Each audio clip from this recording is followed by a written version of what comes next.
Hello friends, welcome back to my channel ഫസീസ് foodie spot. ഇന്നൊരു morning വ്ളോഗായിട്ടാണ് കേട്ടോ ഞാൻ വന്നിട്ടുള്ളത്. അപ്പോൾ ഞങ്ങളിരിക്കുന്ന അപ്പാർട്ട്മെൻറ്റും പിന്നെ ഈ കമ്മ്യൂണിറ്റിയൊക്കെ ഒന്ന് ചെറുതായിട്ട് കാണിച്ചു തരാമെന്ന് വിചാരിച്ചു. അപ്പോൾ അതിൻ്റെ കുറച്ച് വീഡിയോസും പിന്നെ നമ്മുടെ നാട്ടിലിപ്പോൾ ഫേമസ് ആയിട്ടുള്ള ട്രെൻഡിങ് ആയിക്കൊണ്ടിരിക്കുന്ന leshes കേക്കിൻ്റെ റെസിപ്പിയും കൂടിയായിട്ടാണ് ഞാൻ വന്നിട്ടുള്ളത്. അപ്പോൾ നമുക്ക് സമയം കളയാതെ വേഗം വീഡിയോയിലോട്ട് പോവാം.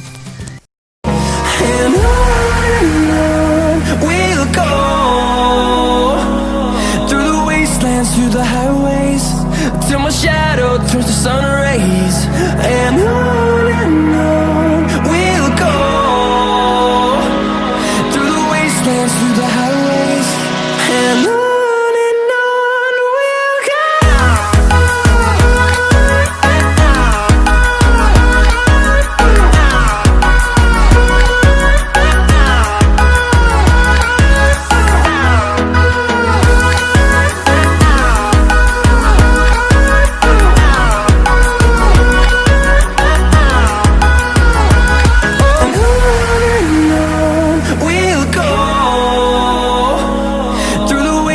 Through the highways till my shadow turns to sun rays, and on we'll go through the wastelands, through the highways, and on we'll go.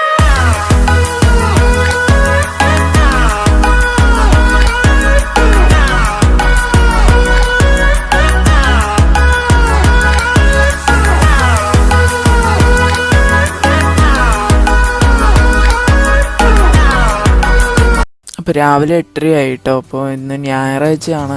അപ്പോൾ രാവിലെ 8:30 അത്യാവശ്യം നല്ല വെയിലൊക്കെ വന്നു തുടങ്ങിയിട്ടുണ്ട്. സാധാരണ രാവിലെ ഇറങ്ങാറില്ല, വൈകിട്ടാണ് ഞങ്ങൾ ഇറങ്ങാറ്. ഒന്ന് ചെറുതായിട്ട് നടക്കാനൊക്കെ നല്ല രസമാണ് വൈകിട്ട്. ഇപ്പോൾ ഏകദേശം ഒരു 6:30-7 മണിക്കൊക്കെയാണ് ഞങ്ങൾ ഇറങ്ങുക. പക്ഷേ ഇന്നലെ ഇറങ്ങിയിട്ട് ഞാൻ വീഡിയോ എടുക്കാൻ ട്രൈ ചെയ്തു, പക്ഷേ ഫുൾ ഇരുട്ടായതുകൊണ്ട് ഒന്നും കാണുന്നുണ്ടായിരുന്നില്ല. അതുകൊണ്ടാണ് ഒന്ന് രാവിലെ ഇറങ്ങിയിട്ടൊന്ന് വീഡിയോസൊക്കെ എടുക്കാമെന്ന് വിചാരിച്ചത്. അപ്പോൾ ഇതാണ് കേട്ടോ ഞങ്ങളുടെ അപ്പാർട്ട്മെൻറ്റ്.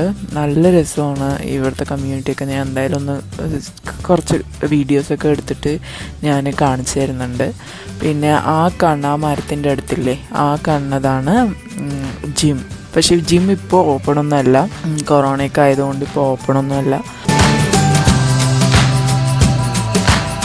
നമ്മളിപ്പോൾ ഹനൻ്റെ ഫ്രണ്ടിനെ പിക്ക് ചെയ്യാൻ പോവുകയാണ് കേട്ടോ. അപ്പോൾ നേരെ പോയിക്കൊണ്ടിരിക്കുകയാണ്. കനി എന്നാണ് ആ കുട്ടീൻ്റെ പേര്. അപ്പോൾ രണ്ടുപേർക്കും സെയിം ഏജ് തന്നെ, ഒരു 6 മാസം വ്യത്യാസമൊക്കെ ഉള്ളൂ. അപ്പോൾ നമുക്ക് അവിടെ പിക്ക് ചെയ്യാൻ പോവാം. അപ്പോൾ അവൾ ലീസിങ് ഓഫീസിൻ്റെ അടുത്താണ് ഉള്ളത്. അപ്പോൾ ആ ലീസിങ് ഓഫീസൊക്കെ ഒന്ന് ചെറുതായിട്ടൊന്ന് കാണിച്ചു തരാം.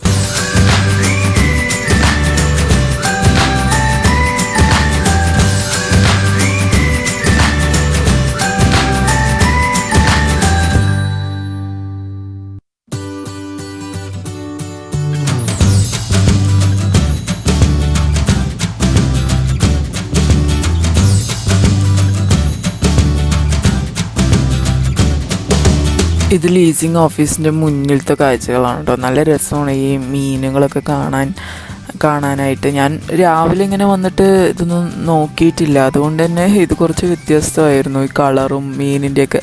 സാധാരണ ഈവനിങ് ടൈമൊക്കെ വന്ന് കാണുമ്പോൾ അത്ര കളർഫുള്ളായിട്ടൊന്നും അല്ലായിരുന്നു, ഒരു ഗോൾഡ് റെഡ് അത്രയേ ഉണ്ടായിരുന്നുള്ളൂ. പക്ഷേ ഈ സൺലൈറ്റൊക്കെ തട്ടുമ്പോൾ നല്ല രസമുണ്ടായിരുന്നു മീനൊക്കെ കാണാൻ. അപ്പോൾ ഹാന ഇപ്പോൾ എണിച്ചിട്ടേ ഉള്ളൂ കേട്ടോ, പാല് കുടിച്ചിട്ടേ ഉള്ളൂ. അപ്പോൾ ഇത് ഷൂട്ട് ചെയ്യണം പറഞ്ഞിട്ട് ഞാൻ കുറച്ച് നേരത്തെ എണിപ്പിച്ചതാണ്, അല്ലെങ്കിൽ ഒരു 9-9:30 എണിക്കുള്ളൂ ആൾ. അപ്പോൾ ഞങ്ങൾ ജസ്റ്റ് ഇങ്ങനെ നടക്കാൻ തുടങ്ങി.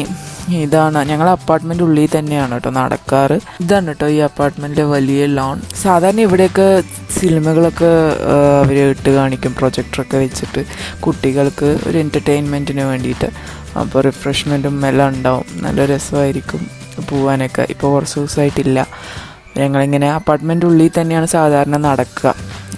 പിന്നെ നോക്കുമ്പോൾ തന്നെ മനസ്സിലാവും നല്ല നിറയെ മരങ്ങളും പച്ചപ്പും ഒക്കെ ആയിട്ട് നല്ല രസമാണ്. ഇപ്പം സമ്മർ ആയതുകൊണ്ട് അധികം കാറ്റും അങ്ങനത്തെ ഇതൊന്നുമില്ല, പക്ഷെ വിൻ്ററൊക്കെ ആകുമ്പോൾ നല്ല രസമായിരിക്കും ഇങ്ങനെ നടക്കാനും എല്ലാം. സമ്മർ സമയത്ത് ഇവിടെ നല്ല ചൂടാണ് കേട്ടോ. പിന്നെ ഇപ്പോൾ കുറച്ച് കമ്മിയാവുന്നുണ്ട് ചൂട്, അതുകൊണ്ടാണ് നടക്കാൻ തന്നെ പറ്റണം. അല്ലെങ്കിൽ ഈ സമയത്തൊന്നും നടക്കാൻ തന്നെ പറ്റില്ല.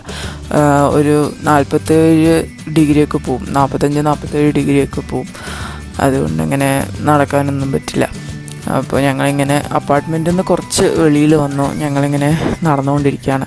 ഞങ്ങൾ ഈ കൊറോണൻ്റെ മുന്നൊക്കെ ഇതിൽ കൂടെയാണ് കേട്ടോ പാർക്കിലേക്ക് പോവുക. ഞങ്ങളുടെ അപ്പാർട്ട്മെൻറ്റിൽ നിന്ന് 1 കിലോമീറ്റർ ദൂരെയാണ് പാർക്ക്.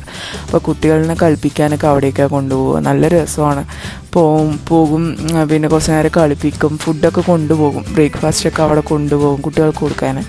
അപ്പോൾ അവിടെ പോയി കളിപ്പിച്ച് അവർ ടയേർഡാകുമ്പോൾ നന്നായി കഴിച്ചോളും. അപ്പോൾ കഴിച്ചിട്ട് പിന്നെ വന്ന് ഒന്ന് മേലൊക്കെ കഴുകി പിന്നെ ഉറക്കാൻ കറക്റ്റായിരിക്കും. നല്ല ദിവസങ്ങളായിരുന്നു അതൊക്കെ. പക്ഷേ ഇപ്പോൾ അതൊക്കെ മിസ് ചെയ്യുന്നുണ്ട് സത്യം പറഞ്ഞാൽ.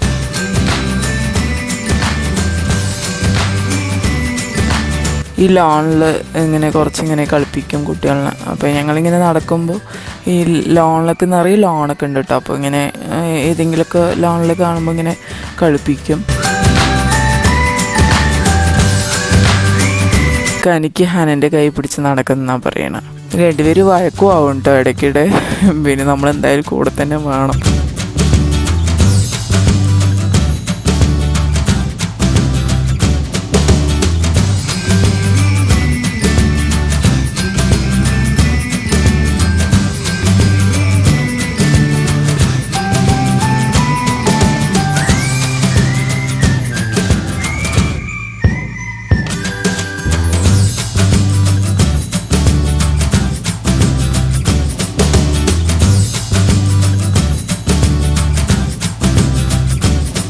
ഈ ലോണിൻ്റെ അടുത്തൊരു സ്വിമ്മിങ് പൂൾ ഉണ്ട് കേട്ടോ. അപ്പോൾ ഇവിടെ ഏകദേശം ഒരു 5 സ്വിമ്മിങ് പൂളുണ്ട്.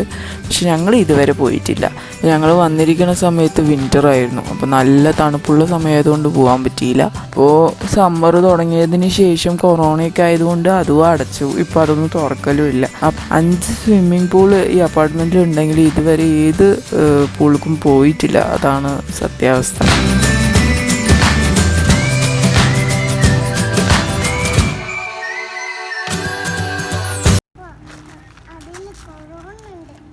Oh no!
കുറച്ച് നേരം കളിപ്പിച്ചതും ഞങ്ങളങ്ങനെ വീട്ടിലേക്ക് പോയിട്ടോ. അപ്പോൾ കുറച്ച് നേരം കൂടി കഴിഞ്ഞപ്പോഴേക്കും നല്ലോണം വെയിൽ വരാൻ തുടങ്ങി. അപ്പോൾ വേഗം തന്നെ വീട്ടിലോട്ട് പോയി. അപ്പോൾ ഞാൻ എന്തായാലും കുറച്ച് ഡീറ്റെയിൽ ആയിട്ട് എടുക്കാൻ നോക്കാം കേട്ടോ വീഡിയോസ് അപ്പാർട്ട്മെൻറ്റിൻ്റെയും. പിന്നെ ഞങ്ങൾ എവിടെയെങ്കിലും ഈ പാർക്ക് പറഞ്ഞില്ലേ അവിടെയൊക്കെ നടക്കാൻ പോകുമ്പോൾ പറ്റിയ എടുത്തിട്ട് ഞാൻ അടുത്ത വ്ളോഗിലിടാം. അപ്പോൾ ഈ വ്ളോഗിൻ്റെ കൂടെ തന്നെ ഞാനൊരു റെസിപ്പിയും കൂടി ഇൻക്ലൂഡ് ചെയ്യുന്നുണ്ട് കേട്ടോ. ലെഷസ് കേക്കിൻ്റെ റെസിപ്പിയാണ് അത്. നമ്മുടെ നാട്ടിലൊക്കെ ഇപ്പോൾ കുറേ പേര് അത് ഉണ്ടാക്കി വിൽക്കുന്നുണ്ട്. അപ്പോൾ നമുക്ക് നോക്കാം അതെങ്ങനെയാണ് ഉണ്ടാക്കിയെടുക്കുക എന്നുള്ളത്. അപ്പോൾ അതിന് വേണ്ടി ആദ്യം നമ്മൾ ഡ്രൈ ഇൻഗ്രീഡിയൻസ് ഒക്കെ ഒന്ന് ജസ്റ്റ് ഒന്ന് സിഫ്റ്റ് ചെയ്തെടുക്കാം. അതിന് വേണ്ടി ആദ്യം ഞാനിവിടെ ഒരു അരിപ്പിയിലോട്ട് 1 കപ്പ് മൈദയാണ് കേട്ടോ ഇട്ട് കൊടുക്കുന്നത്, 250 ഗ്രാം. അതിന് 3/4 കപ്പ് പഞ്ചസാര. ഇതിലോട്ട് 1.5 ടീസ്പൂൺ ബേക്കിംഗ് പൗഡറാണ് ചേർത്ത് കൊടുക്കുന്നത്. നന്നായിട്ടൊന്ന് ചരിച്ചെടുക്കുക, ഒന്ന് ചെറുതായിട്ടൊന്ന് മിക്സ് ചെയ്ത് കൊടുക്കുക കേട്ടോ. ഇത് നമുക്കൊന്ന് മാറ്റി വയ്ക്കുക. ഇനി നമ്മൾ ഏത് പാത്രത്തിലാണോ ബേക്ക് ചെയ്യാൻ പോണത് അത് നന്നായിട്ടൊന്ന് ഗ്രീസ് ചെയ്തെടുക്കുക ബട്ടർ കൊണ്ടിട്ട്. എന്നിട്ട് ഇങ്ങനെ ചെറുതായിട്ട് നമ്മളുടെ ഈ മൈദപ്പൊടി ഒന്ന് വിതറി കൊടുക്കുക എല്ലാ ഭാഗത്തും. ഇത് വന്നിട്ട് ഇങ്ങനെ ഒട്ടാതെ കേക്ക് ഒന്ന് വേർപെട്ട് വരാനാണ് കേട്ടോ ഇങ്ങനെ നമ്മൾ ചെയ്യണത്.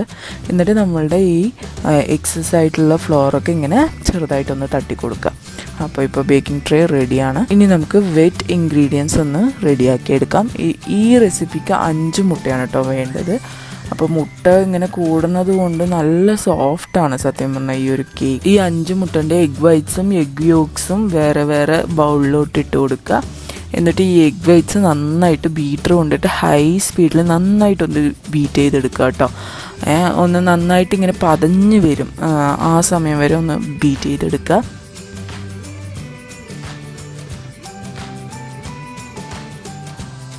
എഗ് യോക്സും 1 മിനിറ്റ് ഒന്ന് ബീറ്റ് ചെയ്തെടുക്കുക. ഇതിലോട്ട് 1 ടീസ്പൂൺ വാനില എസൻസ്, പിന്നെ ഒരു 1/3 കപ്പ് മിൽക്ക് ചേർത്ത് കൊടുക്കുക. നന്നായിട്ടൊന്ന് ബീറ്റ് ചെയ്ത് കൊടുക്കുക. എന്നിട്ട് നമ്മൾ ആദ്യം ബീറ്റ് ചെയ്ത് വെച്ചില്ലേ എഗ് വൈറ്റ്സ്, അതിലോട്ട് ഈ എഗ് യോക്ക് കുറേശ്ശെ ഇങ്ങനെ ചേർത്ത് കൊടുത്തിട്ട് നന്നായിട്ടൊന്ന് ബീറ്റ് ചെയ്തെടുക്കുക. ഒരുപാട് നേരം ബീറ്റ് ചെയ്യേണ്ട ആവശ്യമില്ല. ഒന്ന് ചെറുതായിട്ടൊന്ന് അതൊക്കെ ഒന്ന് ആ എഗ് യോക്സൊക്കെ ഒന്ന് മിക്സായി വരുന്ന വരെ ഒന്ന് ബീറ്റ് ചെയ്തെടുത്താൽ മതി. ഒരു 1/4 ടീസ്പൂൺ ഉപ്പ് കൂടി ഇട്ടൊന്ന് ചെറുതായിട്ടൊന്ന് ബീറ്റ് ചെയ്ത് കൊടുക്കുക. ഇനിയാണ് നമുക്ക് കുറച്ച് ശ്രദ്ധിക്കേണ്ട കാര്യം, നമ്മൾ ആദ്യം ചരിച്ചൊക്കെ വെച്ചിട്ടുണ്ടായിരുന്നില്ലേ ഈ ഡ്രൈ ഇൻഗ്രീഡിയൻറ്റ്, ആ ഫ്ലോർ മിക്സ്ചർ, അത് കുറേശ്ശായിട്ട് ഓരോരോ ടീസ്പൂണായിട്ട് ഇട്ട് കൊടുത്തിട്ട് ഒന്ന് ഫോൾഡ് ചെയ്തിട്ട് ഒന്ന് മിക്സ് ചെയ്തെടുക്കണം. നമ്മൾ വേറെ കേക്ക് ബാറ്റർ പോലെ നന്നായിട്ടൊന്ന് മിക്സ് ചെയ്തെടുത്താൽ ചിലപ്പോൾ ആ എഗ്ഗിൻ്റെ ആ ഫ്ലഫിനെസ് ഒക്കെ പോകും. അതുകൊണ്ട് ചെറുതായിട്ടൊന്ന് മിക്സ് ചെയ്ത് കൊടുത്ത് ഒന്ന് നന്നായിട്ടൊന്ന് യോജിപ്പിച്ചെടുക്കുക. എന്നിട്ട് ഇത് നമ്മൾ പ്രിപ്പയർ ചെയ്ത് വെച്ച ബേക്കിംഗ് ട്രേയിലോട്ട് ഒഴിച്ചു കൊടുക്കുക. എന്നിട്ട് 350 ഡിഗ്രി ഫാരൻഹീറ്റിൽ ഏകദേശം ഒരു 35 തൊട്ട് 40 മിനിറ്റ് വരെ ഒന്ന് ബേക്ക് ചെയ്തെടുക്കുക. ഇവിടെ എൻ്റെ കേക്ക് വന്നിട്ട് കുറച്ച് ഫ്ലാറ്റ് അല്ല മേൽഭാഗം, അതുകൊണ്ടാണ് കേട്ടോ ചെറുതായിട്ടൊന്ന് ഞാൻ കട്ട് ചെയ്ത് കൊടുക്കണത്. പിന്നെ ഒരു കാര്യം നല്ലോണം ശ്രദ്ധിക്കണം, ഇങ്ങനെ നമ്മൾ ചെയ്യണതിന് മുന്നേ നല്ലോണം തണുക്കണം കേട്ടോ. കേക്ക് ബേക്ക് ചെയ്തതിന് ശേഷം സാവധാനത്തിൽ അതിന് നല്ല സമയം കൊടുക്കുക. നല്ലോണം തണുത്തതിന് ശേഷം മാത്രം ഇനിയുള്ള സ്റ്റെപ്പിലേക്ക് പോയാൽ മതി. അപ്പോൾ ഈ ഫോർക്ക് വെച്ചിട്ട് നന്നായിട്ടൊന്ന് ഹോളിട്ട് കൊടുക്കുക. പിന്നെ നമുക്കൊരു മിൽക്ക് മിക്സ്ചർ നമുക്ക് റെഡിയാക്കി എടുക്കണം കേട്ടോ. അതിന് വേണ്ടി ഇവിടെ ഞാൻ എവാപറേറ്റഡ് മിൽക്കാണ് എടുത്തിരിക്കുന്നത്. ഏകദേശം ഒരു 12 ounce എടുക്കുക. ഒരു 14 ounce ടിന്നിൻ്റെ ഒരു 3/4 ഭാഗം ഞാൻ ഒഴിച്ച് കൊടുത്തിട്ടുണ്ട്. പിന്നെ കണ്ടൻസ്ഡ് മിൽക്ക് വേണം, അത് നമ്മളുടെ ടേസ്റ്റിനനുസരിച്ച് മതി. ഇവിടെ ഞാനൊരു ഏകദേശം ഒരു 1/2 ടിൻ ഇട്ട് കൊടുത്തിട്ടുണ്ട്, ഏകദേശം 9 ounce. പിന്നെ ഞാൻ ഇട്ട് കൊടുത്ത ഹെവി ക്രീമാണ് 1/3 കപ്പ്. ഹെവി ക്രീം ഇല്ലെങ്കിൽ കുഴപ്പമില്ല, സാധാരണ മിൽക്കും കൂടി നമുക്ക് ഇട്ട് കൊടുക്കാം. എന്നിട്ട് നന്നായിട്ടൊന്ന് മിക്സ് ചെയ്തെടുക്കുക. നമ്മുടെ മിൽക്ക് മിക്സ്ചർ ഇവിടെ റെഡിയാണ്.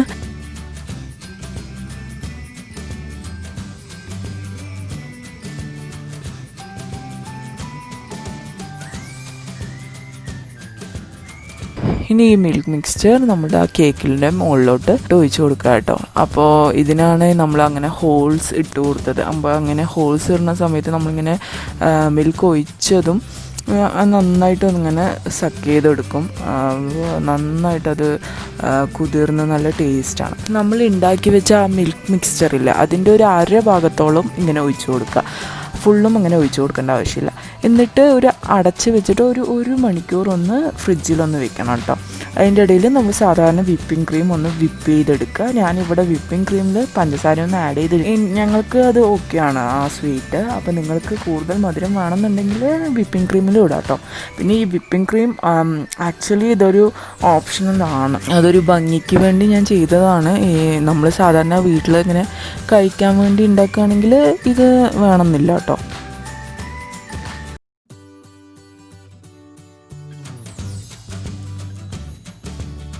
അപ്പോൾ 1 മണിക്കൂറിന് ശേഷം കേക്കിൻ്റെ മേലെ ഞാൻ നമ്മൾ ഉണ്ടാക്കി വെച്ച ആ വിപ്പിംഗ് ക്രീം ഒന്ന് സ്പ്രെഡ് ചെയ്ത് കൊടുത്തു.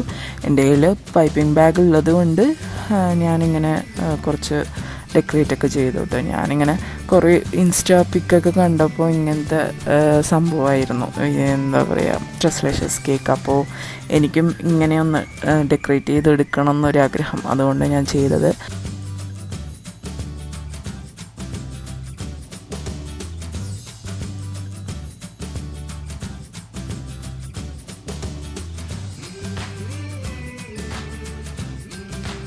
പിന്നെ ഇതിൻ്റെ മുകളിലോട്ട് നമ്മൾ ഈ പിസ്ത, ആൽമണ്ട്, എന്ത് നട്ട്സോ അതൊക്കെ കുറച്ചൊന്ന് ഗാർണിഷ് ചെയ്യുക, നട്ട്സൊക്കെ ഇട്ടിട്ട്.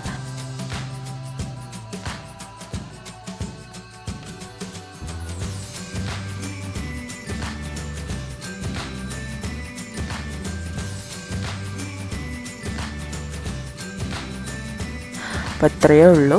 പിന്നെ പ്രത്യേക കാര്യം നമ്മൾ ശ്രദ്ധിക്കേണ്ടത് എന്താണെന്ന് വെച്ചാൽ, നമ്മളിങ്ങനെ കട്ട് ചെയ്ത് സെർവ് ചെയ്യുന്ന സമയത്ത് നമ്മൾ ആദ്യം ഉണ്ടാക്കി വെച്ച ആ മിൽക്ക് മിക്സ്ചറിൻ്റെ പകുതിയോളമേ നമ്മൾ ഒഴിച്ചു കൊടുത്തിട്ടുണ്ടായിരുന്നുള്ളൂ. അപ്പോൾ അതിന്ന് കുറച്ച് 2-3 സ്പൂൺ എടുത്തിട്ട് ഇങ്ങനെ ഒന്ന് ഒഴിച്ചു കൊടുത്തിട്ട് വേണം കേട്ടോ സെർവ് ചെയ്യാൻ. ആ മിൽക്കിൻ്റെ കൂടെ തന്നെ ഇത് കഴിക്കണം, അതാണ് ആക്ച്വലി നല്ല ടേസ്റ്റ്. അപ്പോൾ ഇതെന്തായാലും എല്ലാവരും ഒന്ന് ട്രൈ ചെയ്ത് നോക്കുക. അപ്പോൾ ഈ വ്ളോഗ് എല്ലാവർക്കും ഇഷ്ടമായെന്ന് ഞാൻ പ്രതീക്ഷിക്കുന്നു. അപ്പോൾ ഇതേപോലെ ഇനിയും കുറച്ച് ഇൻട്രസ്റ്റിംഗ് ആയിട്ടുള്ള വീഡിയോസായിട്ട് ഞാൻ വേഗം തന്നെ വരുന്നതായിരിക്കും. അപ്പോൾ നമുക്ക് അടുത്ത വീഡിയോയിൽ കാണാം. ബൈ.